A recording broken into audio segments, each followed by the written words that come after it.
هم بنعمته.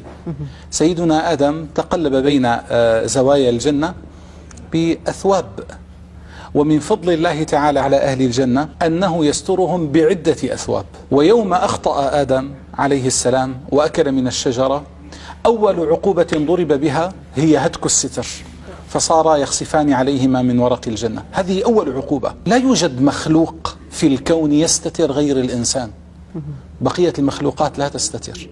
كرم الله الإنسان، واحدة من مزاياه أنه يستتر. فالعجيب أن ينتكس الإنسان وتنتكس فطرته إلى الدرجة الحيوانية فيخلع عنه ما ستر الله. هذه من الناحية المادية.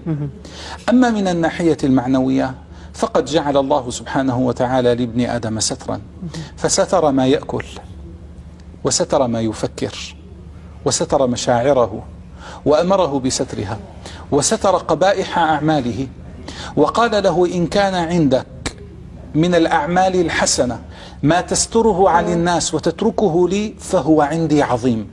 هذا اسمه الخبيئة الصالحة، يعني أسترها عن عيون الناس لأبقيها بيني وبين ربي. وكذلك الخطيئة أسترها عن أعين الناس حتى تكون بيني وبين ربي. عسى الله سبحانه وتعالى أن يقول لي يوم القيامة: ذنوب سترتها عليك في الدنيا. يوم القيامة يوم يجمعنا الله سبحانه وتعالى حفاة عراة غرلا، نقف ذلك الموقف المهيب 500 عام تدنو الشمس من رؤوس الخلائق، ثم يفتح الله الخزائن وتهب تلك الريح وتطير الصحائف، فمن الناس من يأخذ صحيفته بيمينه ومنهم من بشماله ومنهم من وراء ظهره، ثم نقف بانتظار الحساب. لما يأتي دور العبد إلى مولاه تأتي الملائكة، إما تأخذه معززا مكرما وإما تأخذه بالنواصي والأقدام حتى تلقيه أمام عرش الله. إذا كان العبد من أهل الستر في الدنيا، والله تعالى توعد أن الصفة التي تعامل بها الخلق يعاملك بها الحق. إن كنت من أهل الستر اجتهدت بستر نفسك واجتهدت بستر عورات الناس التي بانت لك، علما أن الله تعالى قطع دوننا الطريق إلى عورات الناس، فنهانا عن التجسس ونهانا عن التحسس ونهانا عن تتبع عورات الناس. لاحظي، قطع لنا الطريق. طيب، فإن انكشف منها شيء أمرنا الله سبحانه وتعالى بأن لا ننقل هذا الشيء، فلا نغتاب ولا نأخذ هذه المعصية من منطقة الظلام إلى منطقة النور. فإذا كنت ممن احترم هذه الحدود، أقف بيني وبين ربي.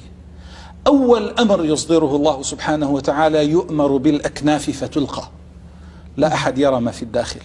حتى رسول الله صلى الله عليه وسلم، حتى النبي يستأذن ربه أن يكون بيني وبينه، فلا يأذن الله.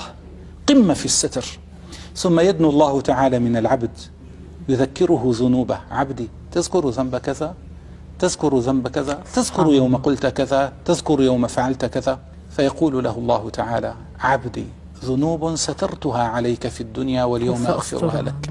أما إذا كان من أهل الفضيحة فأول ما يؤمر به يؤمر في الأكناف فترفع. هذه اسمها فضيحة على رؤوس الأشهاد. على رؤوس الأشهاد سيقول الكلمة التي قالها لزوجته واستحيا أن يقولها أمام أبيه، سيقول تلك الكلمة التي قالها مغضبا لولده سيقولها أمام إخوته وإخوانه، أمام النبي والأولياء والصالحين. يأمر الله بالأكناف فترفع ثم يقرره بذنوبه. تخيلي أن يقرأ كتابه أمام الناس ثم يقول له الله سبحانه وتعالى: هذه ذنوب اليوم أنتقم بك منها، خذوه فغلوه ثم الجحيم صلوه ثم يلقى في جهنم والعياذ بالله. الستر نعمة من الله في الدنيا ووسيلة للتنعم أو للعقاب في الآخرة. نسأل الله تعالى أن يسبل علينا ستره وأن يديم علينا ستره.